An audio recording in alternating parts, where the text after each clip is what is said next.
예, 오늘 우리 주시는 말씀 함께 찾도록 하겠습니다. 신명기 13장입니다. 신명기 13장 1절에서 5절까지 말씀입니다. 신명기 13장 1절에서 5절입니다.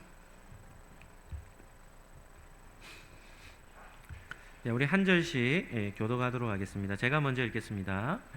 너희 중에 선지자나 꿈꾸는 자가 일어나서 이적과 기사를 내게 보이고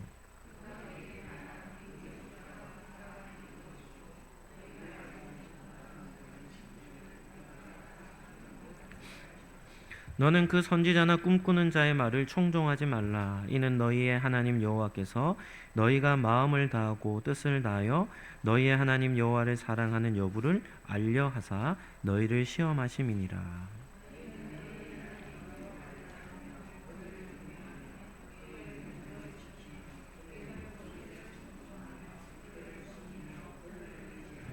같이 읽겠습니다. 그런 선지자나 꿈꾸는 자는 죽이라. 이는 그가 너희에게 너희를 애굽 땅에서 인도하여 내시며 종되었던 집에서 속량하신 너희의 하나님 여호와를 배반하게 하려 하며 너희의 하나님 여호와께서 내게 행하라 명령하신 도에서 너를 꿰어내려고 말하였음이라. 너는 이같이 하여 너희 중에서 악을 제할지니라. 아멘. 오늘은 신명기 13장 말씀을 가지고 순결한 신앙이라는 제목으로 말씀을 잠시 전하도록 하겠습니다. 우리가 오늘은 13장 1절에서 5절까지 읽었지만 오늘 설교는 우리 13장 전체 1절에서 18절까지 본문을 살펴보도록 하겠습니다. 첫 번째는 하나님을 향한 충성된 신앙입니다. 우리는 신명기를 통해 하나님께서 이스라엘 백성들에게 어떤 삶을 요구하시는지를 우리는 계속해서 살펴보고 있습니다. 하나님은 한 가지를 요구하시죠.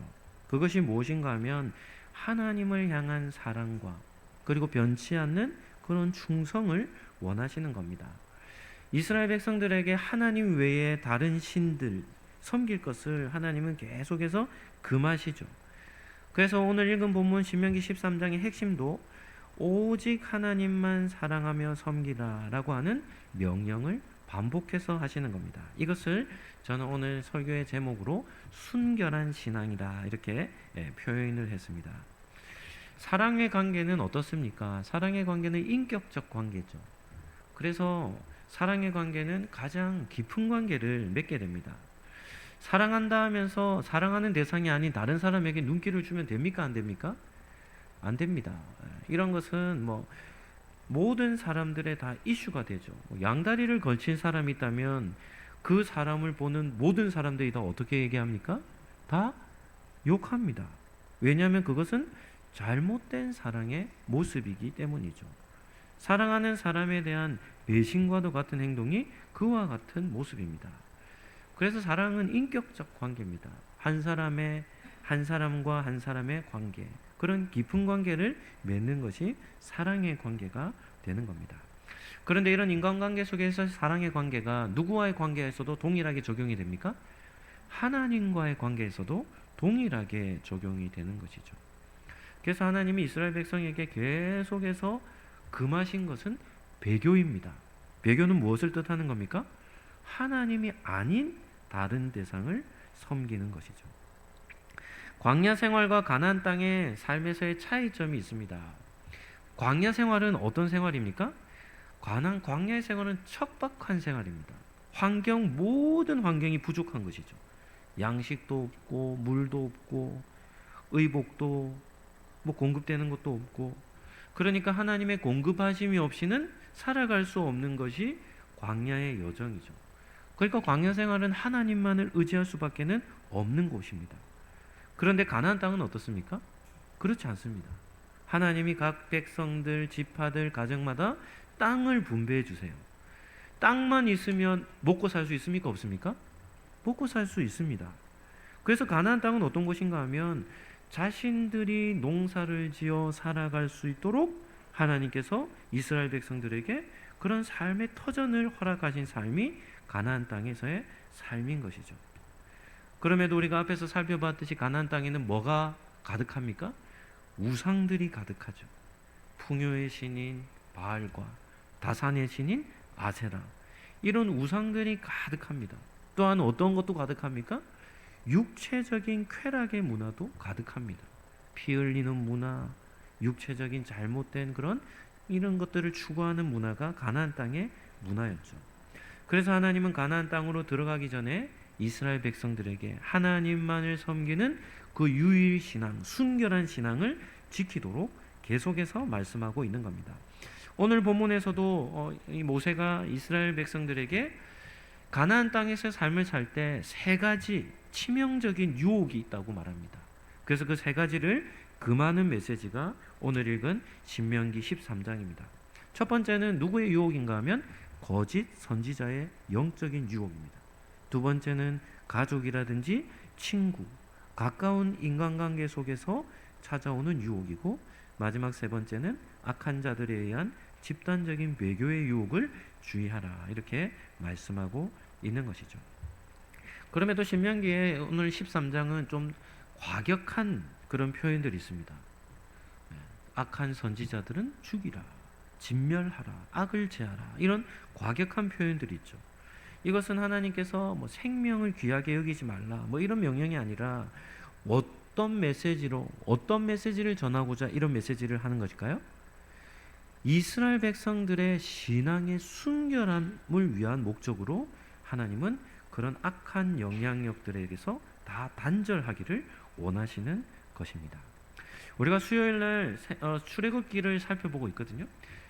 출애굽기 12장에는 무교절이라는 절기가 있습니다. 무교절은 어떤 절기인가 하면 누룩을 완전히 제하는 절기입니다. 그래서 6월절 구원의 절기 다음 날부터 일주일 동안 어떤 떡만 먹어야 됩니까? 누룩이 없는 떡입니다. 그러니까 맛이 없겠죠. 부풀려지지 않으니까요. 그런 누룩 없는 떡을 일주일 동안 먹으라고 합니다. 이유는 뭔가 하면 누룩은 발효제여서 이런 반죽 덩어리에 누룩이 딱 들어가면 이 반죽 덩어리가 어떻게 됩니까? 이 발효 곰팡이죠. 누룩 곰팡이가 번식해서 그 덩어리 전체를 부풀리는 겁니다. 그래서 작은 누룩이 떡 전체를 변화시키죠. 이 변하게 만들죠. 그래서 성경은 이러한 누룩의 특징을 근거로 누룩을 죄와 죄의 확산에 비유하는 겁니다. 우리가 거룩한 삶을 살아가기 위해서는 악한 요소들을 제해야 되는데, 죄악된 요소가 우리의 삶 가운데 조금이라도 들어오면 시간만 지나면 우리의 삶이 어떻게 될까요? 그 죄의 영향력 아래에서 우리가 부패해져 버리기 때문에 하나님은 구원받은 백성은 무교절을 지키며 어떻게 하냐면 죄와 단절된 상태 속에서 거룩한 삶을 살라, 이렇게 명령하시는 것이죠. 오늘 신명기 13장도 그와 같은 메시지를 전하고 있는 겁니다. 그래서 오늘은 오늘 본문을 근거로 세 가지 유혹에서 이기는 순결한 신앙에 대해서 세 가지 유혹에 대해서 좀 구체적으로 살펴보도록 하겠습니다. 첫 번째입니다. 거짓 선지자의 유혹을 물리치라는 겁니다. 1절이 중요합니다. 우리 1절 말씀 같이 한번 읽어볼까요? 1절입니다. 너희 중에 선지자나 꿈꾸는 자가 일어나서 이적과 기사를 내게 보이고. 첫 번째 하나님이 금하신 유혹은 뭔가 하면 이 거짓 선지자입니다. 거짓 선지자와 꿈꾸는 자, 이렇게 나오죠. 거짓 선지자와 꿈꾸는 사람은 우리 시대로 얘기하면 어떤 사람을 얘기하는 걸까요? 무당과 점쟁이 같은 사람들 얘기하는 겁니다. 어떤 영적인 능력을 가지고 있는 사람을 얘기하죠. 그래서 이런 사람들을 어떻게 대해야 하는가에 대한 말씀을 하는 겁니다. 이런 무당과 점쟁이 같은 사람, 거짓 선지자와 꿈꾸는 자들, 이들이 가진 문제는 무엇인가 하면 이들에게 이상한 능력이 있는 겁니다. 기적과 능력을 행한다는 겁니다. 사람들은 어떻습니까? 많은 사람들은 이런 능력을 갖고 있으면 그 사람에게 어떻게 되죠? 매여버립니다. 빠져들어 버리죠. 그래서 예언을 한 것과 비슷하게 맞아 들어가는 것처럼 보이면 그 사람에게 미혹되어 가지고는 완전히 눈이 멀어버립니다. 그리고는 어떻게 하냐면 맹목적으로 그 사람을 따르기 시작하는 것이죠. 이 사람들이 가지고 있는 더 심각한 문제는 무엇인가 하면 그렇게 맹목적으로 추종하도록 만들어 놓고는 어디로 이끌어가는 겁니까? 하나님이 아닌 다른 신들에게로 이끌어 가는 겁니다. 목회 데이터 연구소라는 우리나라의 한 기관이 있는데요. 이 기관은 매년마다 1년 동안 우리 한국 교회를 조사합니다. 어떤 교회와 특정한 성도들을 대상으로 설문지를 나눠주고 다양한 주제를 가지고 설문지를 통해 데이터를 이렇게 분석합니다. 그래서 연말이 되면 내년에 우리 한국 교회의 중요한 키워드 10가지를 정해가지고 한국 교회 트렌드라는 책을 발간하며 내년 새해를 맞이할 때 우리 한국 교회가 어떤 주제에 이에 맞춰서 준비를 해야 되는가에 대한 그런 방향성을 제시하는 책이 있습니다. 작년 연말에 한국교회 트렌드 2026이라는 책을 읽어봤습니다. 그런데 그 10가지 주제 중에 7번째 어떤 주제가 있냐면 이런 주제가 있습니다. 무속에 빠진 그리스도인이라는 주제가 있었습니다. 목회 데이터 연구소에서 한국교회 성도들을 대상으로 점 보는 것에 대한 설문조사를 한 겁니다. 그래서 그 데이터를 잘 정리해 봤더니 교회 안에 문제가 있는 거예요. 코로나 이후에 한국 사회는 심리적 정서적 불안감에 시달리면서 무속을 통해 위로와 평안을 받고자 하는 사람들이 엄청 많아졌습니다. 그래서 5년 정도 데이터를 조사해 보니까 유튜브라든지 이 온라인상에서 무당과 운세 이런 것을 검색하니까 그 5년 전보다 2배 이상으로 많은 정보가 온라인상에 떠 있는 겁니다. 그리고 무당과 점쟁이에 대한 의존도는 누가 가장 높게 나왔을까요? 어떤 대상이 제일 높게 나왔을까요? 신기하게도 젊은 세대들입니다. 20, 30대가 이런 무당과 점쟁이에 대한 의존도가 다른 세대보다 더 높게 나온 겁니다. 때로는 이해가 될 수도 있죠. 진로라든지 취업의 문제, 인생에서 중요한 배우자의 문제 이런 중요한 이 문제들이 가지고 있는데 자기가 보기에 답이 보이지 않는 겁니다. 그러니까 불안정한 상황이 연속됨으로 인해 그러한 점쟁이라든지 무당을 찾아가 마음의 평안을 얻고자 이 젊은이들이 이 무속을 따르고 있다는 것이죠. 또한 공식적으로 무속인들이 등록되어 있는 우리나라에 공식적으로 저는 무속인입니다라고 등록된 사람들의 수가 얼마나 되냐면 80만 명이 된답니다. 놀라셔야 됩니다. 몇 명이 된다고요? 저는 무당입니다, 점쟁입니다라고 나라에 자기를 등록한 사람이 몇 명이 된다고요? 80만 명이 된답니다. 우리 한국교회 목회자의 수가 한 10만 명 된다거든요. 몇 배입니까? 8배나 많습니다. 8배나. 2000년대 초반에 비해서 한 20년 만에 4배 이상 불어났답니다. 무속인들의 수가. 그런데 문제는 교회를 다니는 성도들도 점쟁이를 찾아간다는 것이 문제이죠. 그리스도인들에게 이런 점과 관련돼서 이 설문조사를 해보니까 평균 한 20% 정도 점을 보고요. 그리고 20대, 30대는 30% 정도 점을 본다. 이런 데이터가 나왔다고 합니다. 그러니까 오늘 우리가 읽고 있는 이 신명기 13장 1절에서 5절의 말씀이 그 과거의 모세 시대, 여호수아 시대에만 필요한 메시지가 아니라 어느 시대도요? 우리가 사는 이 시대에도 너무나도 필요한 메시지가 오늘 읽은 신명기 13장의 메시지라는 겁니다. 2절에 보시면 그가 내게 말한 그는 꿈꾸는 자입니다. 그는 거짓 선지자입니다. 이 거짓 선지자가 내게 말한 그 이적과 기사가 이루어지고 너희가 알지 못하던 다른 신들을 우리가 따라 섬기자라고 말할지라도 그들이 아무리 놀라운 기적을 행하고 그 예언이 성취되는 것을 본다 할지라도 그들의 메시지가 너희가 알지 못하던 다른 신들을 우리가 따라 섬기자라고 한다면 하나님은 어떻게 하라고 말합니까? 단호하게 거절하라고 말씀하고 있는 것이죠. 2절을 근거로 한다면 모든 우상과 점쟁이는 다 거짓 선지자에 해당이 됩니다. 그들은 이미 하나님을 버린, 하나님을 떠난 사람들이죠.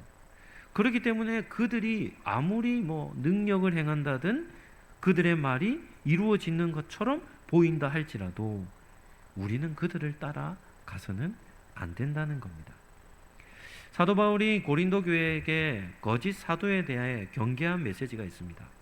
고린도후서 11장 14절 말씀입니다. 우리 본문을 띄워주시고 같이 한번 읽어보실까요? 이것은 이상한 일이 아니니라. 사탄도 자기를 광명한 천사로 가장하나니. 성도들을 미혹하기 위해서 사탄도 어떤 모습을 띈다는 겁니까? 빛나는 천사의 모습으로 다가온다는 거죠. 우리나라에도 이런 표현이 있죠. 늑대인데 무슨 탈을 쓰고 접근하는 겁니까? 양의 탈을 쓰고 접근하는 늑대들이 있죠. 마찬가지입니다. 이 거짓 선지자들은 보기에는 선지자처럼 보이지만 그 내면은 무엇입니까? 하나님과 무관된 악한 영들, 거짓 우상을 섬기는 대상들이라는 것입니다. 그래서 그러한 사람들이 우리를 미혹하며 하나님으로부터 우리를 끊어내려 하나님으로부터 우리를 벗어나도록 만든다고 한다면 우리는 그러한 사람들을 따라 나서서는 안 된다는 것이죠. 우리는 순결한 신앙의 기준을 올바로 세워야 합니다. 한번 따라하겠습니다. 참된 신앙은 현상이 아니라 말씀을 따르는 것입니다. 어디를 가면 뭐가 된다더라, 누구에게 기도를 받으면 대박이 난다더라, 이런 말들도 정말 조심해야 합니다. 기독교 안에도 기독교 무당과 같은 일을 하는 사람들이 많이 있어요. 이런 모습들은 다 무엇을 쫓아 사는 거냐면 드러나는 현상을 쫓아 사는 것이죠. 그러나 그것보다 더 중요한 것이 무엇입니까? 하나님의 말씀을 쫓아 우리는 살아야 한다는 겁니다. 하나님은 단호하게 말씀하세요. 이런 거짓 선지자와 꿈꾸는 자는 5절에 보면 뭐라고 말하는지 압니까? 주의라 이렇게 말하는 겁니다. 하나님과 이스라엘과의 관계, 하나님과 성도와의 관계를 끊어버리려고 하는 사람은 하나님이 보시기에 어떤 사람입니까? 최악의 사람입니다. 가장 악한 사람이죠. 하나님과의 관계를 더 가깝게 하고자, 하나님과의 관계를 더 친밀하게 하고자 힘써야 되는데 그런 하나님과 맺은 관계를 뭐하도록요? 끊도록 유혹을 하며 그런 일을 행하고자 하는 사람들은 하나님이 보시기에 그런 사람보다 더 악한 사람은 없는 것입니다. 따라서 신명기 13장의 말씀을 기억하는 성도라면 관점이 좀 달라져야 합니다. 무당이라든지 점쟁이라든지 이런 사람들은 다 어떻게 보아야 합니까? 그 사람들은 하나님 앞에서 다 어떤 사람들입니까? 멸망당할 사람입니다. 하나님 앞에서 아무런 의미가 없는 사람들입니다. 심판의 대상에 불과한 것이죠. 그러니까 그러한 사람들이 하는 말을 귀담아 들을 이유가 전혀 없는 겁니다. 성령이 아닌 다른 악한 영들에 사로잡혀 있는 사람이라면 그런 말을 백날 듣는다는들 우리에게 무슨 유익이 되겠습니까? 그리고 그런 사람들이 기적을 행한다 할지라도 그러한 기적은 악한 영들도 행할 수 있는 것이기에 그러한 나타난 현상을 따라 살면 안 되고 우리는 무엇을 따라 사는 겁니까? 말씀을 쫓아 하나님을 향한 순결한 신앙을 가지고 우리가 삶을 살아야 하는 것입니다. 두 번째는 혈연관계를 주의하라라고 이렇게 말합니다. 무당과 점쟁이와 같은 이 거짓 선지자들의 유혹도 매우 강력하지만 그에 못지 않을 정도로 강력한 유혹이 누구의 유혹인가 하면 가족의 유혹입니다. 오늘 읽은 본문 6절 말씀을 제가 한번 읽어드릴게요. 6절입니다. 내 어머니의 아들 곧 내 형제나 내 자매나 내 품의 아내나 너와 생명을 함께하는 친구가 가만히 너를 꾀어 이르기를 너와 내 조상들이 알지 못하던 다른 신들, 이렇게 나옵니다. 모세는 매우 구체적인 인간관계를 언급하죠. 한 부모 아래에서 태어난 형제관계, 자녀와의 관계, 심지어는 배우자와의 관계까지도 언급합니다. 또한 아주 친한 절친한 친구 관계까지도 얘기하죠. 이들은 모두 우리의 삶을 살아가는 데 있어서 없어서는 안 될 친밀한 대상들입니다. 그런데 그러한 대상이라 할지라도 하나님이 아닌 다른 신들, 다른 우상을 섬기자고 한다면 하나님은 그들의 관계를 주의하라 이렇게 말씀하고 있는 것이죠. 한 목사님은 이 본문을 이렇게 말합니다. 첫 번째보다 훨씬 더 견디기 힘들고 고통스러운 유혹이 두 번째 유혹이다 이렇게 말합니다. 어떻게 생각하십니까? 가족 관계 속에서 잘못된 거짓 우상들을 섬기고자 하는 유혹은 이마만큼 큰 유혹이 되는 거죠. 가족은 사랑과 정으로 맺어 있기 때문입니다. 제가 앞전에 사역할 때 한 집사님 가정의 첫째 아들이 신천지에 빠졌는데 너무 심하게 빠져버린 겁니다. 그래서 그때부터 엄마 아빠에게도 계속 신천지를 전도하고 동생에게도, 그러니까 한 가정에 다른 종교를 가지고 있는데 어떤 종교냐면 아주 열정적인 이 신앙의 배교자죠. 그런 아들이 있으니까 그 가정이 조용할 날이 없는 모습을 보게 됩니다.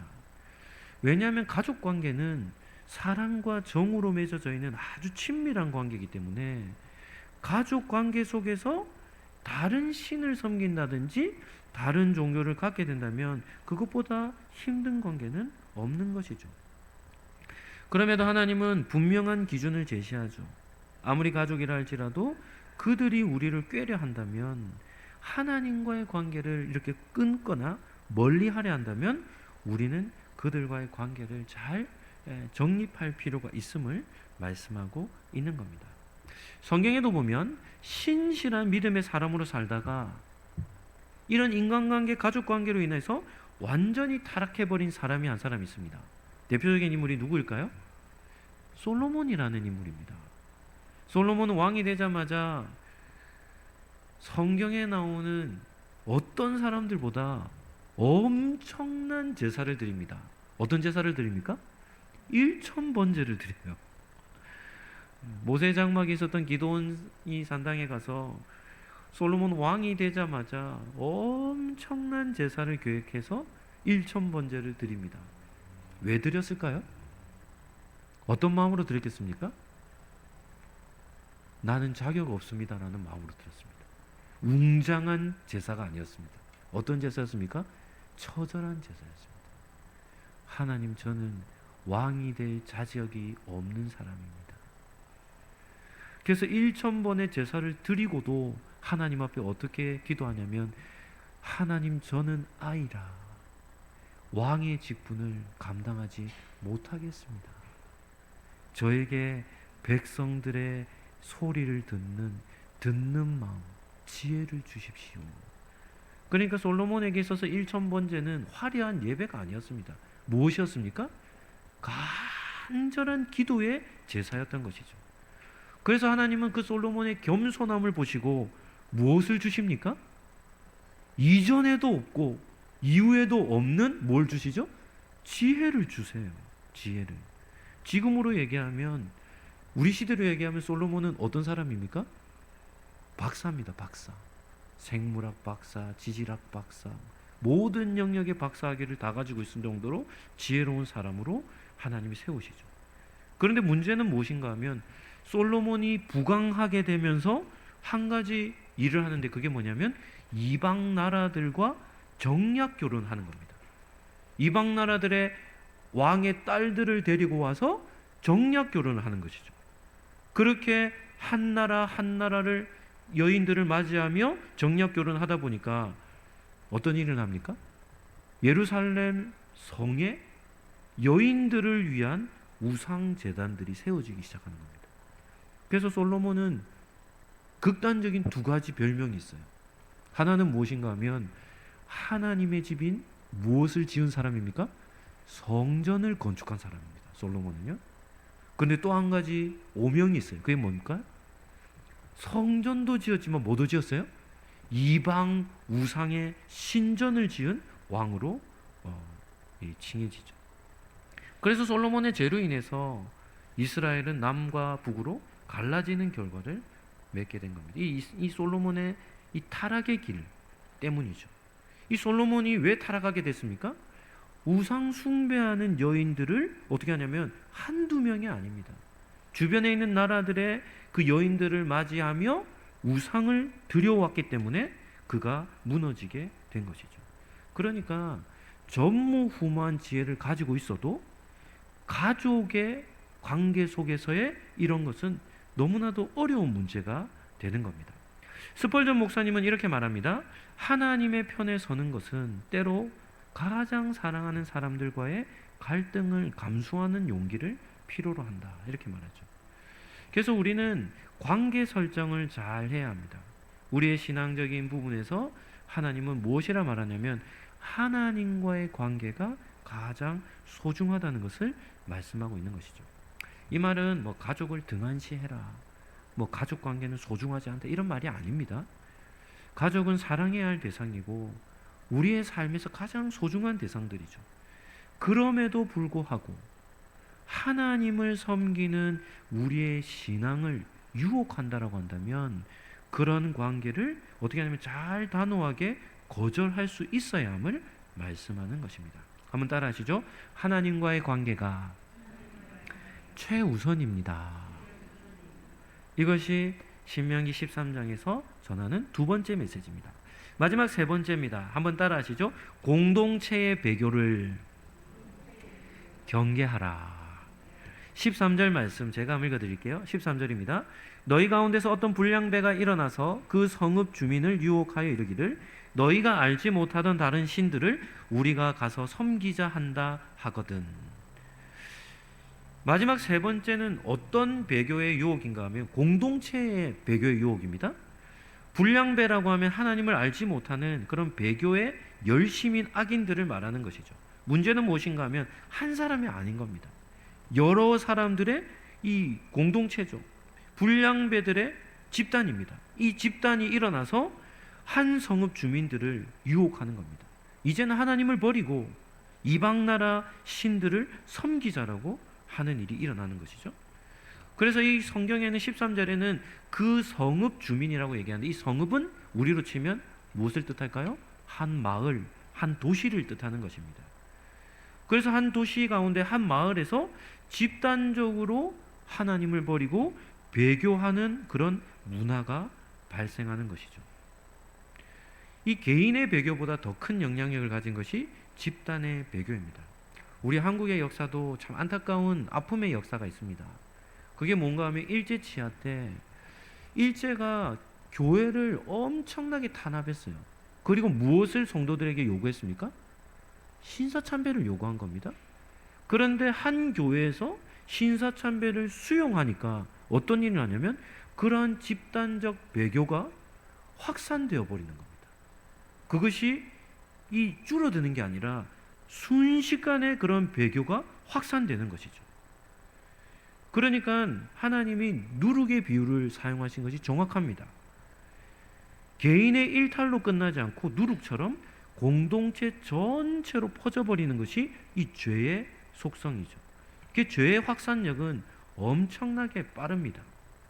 그래서 바울은 데살로니가 교회 성도들에게 이러한 죄의 문제를 가지고 이렇게 말합니다. 데살로니가 전서 5장 21절 22절입니다. 우리 같이 한번 읽어보시죠. 같이 읽겠습니다. 범사에 헤아려 좋은 것을 취하고 악은 어떤 모양이라도 버리라. 이렇게 말합니다. 악한 것은 무엇도 버리라는 겁니까? 모양 자체도 따라하지 말라는 것이죠. 그것이 죄는 아니라 할지라도 죄처럼 보일 수 있는 것이라면 그런 것까지도 단호하게 거절하라는 겁니다. 성도는 성도다워야 하죠. 그래서 순결한 신앙을 유지하기 위해서는 이러한 삶의 원리가 우리 이런 원리를 깨달아야 하는 겁니다. 한 성읍, 한 마을, 한 집단에서 배교하는 현상이 발생한다면 그러한 일에 절대 동참해서는 안 된다라고 하는 것이 오늘 본문에서 세 번째 말씀하고 있는 겁니다. 우리가 사는 시대에도 어떤 우상들이 있겠습니까? 우리가 사는 시대에도 뭐 온천지 우상입니다. 세속주의도 우상이요, 인본주의도 우상이요, 실용주의도 우상이요, 물질주의도 우상이요, 성공주의도 우상이요, 외모지상주의도 우상이요. 세상 사람들은 다 무언가의 하나에 빠져 그것을 따라 삶을 살아가죠. 또한 우리 주변에는 대부분의 사람들이 다 그런 우상을 따라 살아가는 사람들로 가득합니다. 죄는 보이지 않는 전염병이다 이렇게 말합니다. 눈에는 보이지 않는데요, 전염의 확산력이 매우 강한 것이죠. 그래서 우리가 이 땅에서 삶을 살아가면 우리가 긴장하지 않고 여유를 가지면 우리의 신앙도 금방 더럽혀지는 것입니다. 그래서 하나님은 이러한 우상을 따라가는, 세속주의를 따라가는 사람들의 그런 유혹에 주의하라라고 오늘 본문에 말씀하고 있는 겁니다. 말씀을 정리하도록 하겠습니다. 오늘 본문에서 제가 핵심 구절 한 절을 언급하지 않았는데요, 그 핵심 구절 한 절을 결론에서 다루고자 합니다. 4절입니다. 4절은 별표를 많이 쳐넣어야 할 본문입니다. 우리 4절을 같이 한번 읽어볼까요? 시작. 너희는 너희의 하나님 여호와를 따르며 그를 경외하며 그의 명령을 지키며 그의 목소리를 청종하며 그를 섬기며 그를 의지하며. 이 4절 한 절이 신명기와 모세 오경 전체의 메시지를 집약시켜 놓은 한 절입니다. 여호와를 어떻게 하라고요? 따르라 이렇게 말하죠. 이 따르라는 히브리어는 할라크인데 이 할라크라는 단어도 매우 중요합니다. 그리고 하나님을 어떻게 하랍니까? 경외하라. 이 경외라는 말은 야레라는 단어인데요, 지혜서의 핵심입니다. 그의 명령을 지키라. 이 지키다라는 말은 샤마르라는 단어인데요, 신명기에 끝없이 반복되는 단어가 지키라는 단어입니다. 그의 목소리를 청종하며, 이 청종이라는 말은 신명기 6장 샤마라는 단어를 했죠. 신명기의 핵심 단어 중에 하나가 샤마입니다. 청종하라 합니다. 그리고 그를 어떻게 하라고요? 섬기라. 섬기다는 말 아바드라는 단어는 예배의 레위기의 핵심되는 단어가 아바드입니다. 섬기다는 겁니다. 그리고 마지막 그를 어떻게 하라 합니까? 의지하라. 의지하라는 단어는 다바크라는 단어인데 부부가 결혼해서 한 몸이 되다라는 의미를 가진 게 다바크입니다. 그래서 그를, 하나님을 의지하라는 말은 무슨 말인가 하면 하나님과 우리의 관계를 어떻게 하라는 겁니까? 하나님 앞에 완전히 딱 달라붙어서 하나님과 절대 떨어지지 말라고 하는 표현이 그를 어떻게 하라고요? 의지하라라는 단어입니다. 그래서 이 4절에 나오는 하나님을 따르며 하나님을 경외하며 하나님의 명령을 지키며 그의 목소리를 청종하며 그를 섬기며 그를 의지하라라는 이 6가지의 단어가 성경에서 하나님이 이스라엘 백성들에게 명령하신 모든 율법을 표현하는 아주 중요한 단어가 이 6가지의 표현이라는 것이죠. 순결한 신앙은 어떻게 하며 어떻게 할 때 가질 수 있습니까? 오늘 본문을 근거로 한다면 거짓 선지자의 유혹을 물리치고 혈연관계의 유혹과 공동체의 배교를 끊을 때에 순결한 신앙을 가질 수 있습니다. 이것은 소극적인 겁니다. 하지 말라는 메시지이기 때문에 소극적인 겁니다. 적극적으로 말한다면 어떻게 할 수 있습니까? 여호와 하나님을 어떻게 하라고요? 따르라. 하나님을 어떻게 하라고요? 경외하라. 하나님의 명령을 어떻게 하라고요? 지키라. 하나님의 목소리를 청종하라. 하나님만을 섬기라. 여호와만을 의지하라라고 하는 것이 우리의 신앙을 순결하게 지킬 수 있는 아주 중요한 영적인 원리라는 겁니다. 오늘 예배를 드리는 우리 예배자 여러분, 하나님과의 관계를 최우선으로 하며 하나님과 떨어지지 않는, 다바크하는, 하나님만을 의지하는 그런 삶을 살아가는 우리 모든 예배자들이 되시기를 예수님 이름으로 축복합니다. 예수 그리스도의 은혜와 하나님의 사랑과 성령님의 교통하심이 세상의 유혹을 분별하며 하나님께만 붙어 떨어지지 않고 살아가기로 다짐하는 우리 상록교회 모든 가족들 머리 위에 지금부터 영원토록 함께 있을지어다. 아멘.